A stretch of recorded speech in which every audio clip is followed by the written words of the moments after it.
রাশি তুলার ক্ষেত্রে আপনারা জানেন কমিউনিকেশন একটা বড় বাধা ছিল। কেন বাধা?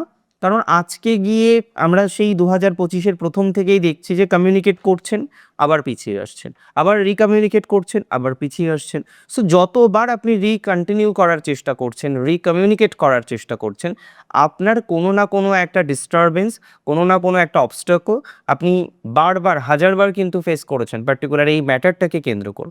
দেখুন, আমি দায়িত্ব নিয়ে আপনাকে বলতে পারি, যারা এই ধরনের অবস্টাকল বা বিষয়গুলিকে ফিল করেছেন, ফেস করেছেন, অন্তত ২০২৫-এর এপ্রিল আপনাকে ঠকাবে না।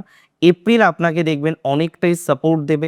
সেটা মেন্টাল দিক থেকে যেমন আমরা দেখলাম, এবং এই যে যোগাযোগগুলোর ক্ষেত্রে সেখানে যাদের মাধ্যমে আপনি যোগাযোগ করার চেষ্টা করছেন, আমি বেটার টু সে মধ্যস্থতাকারীদের মাধ্যমে তো আপনি চেষ্টা করছেন যাতে একটু বেটার জায়গা তৈরি করা যায়। আমি দায়িত্ব নিয়ে বলছি, তাদের ক্ষেত্রে কিন্তু পজিটিভিটির মাত্রাটা অনেকটা বৃদ্ধিপ্রাপ্ত হতে পারে।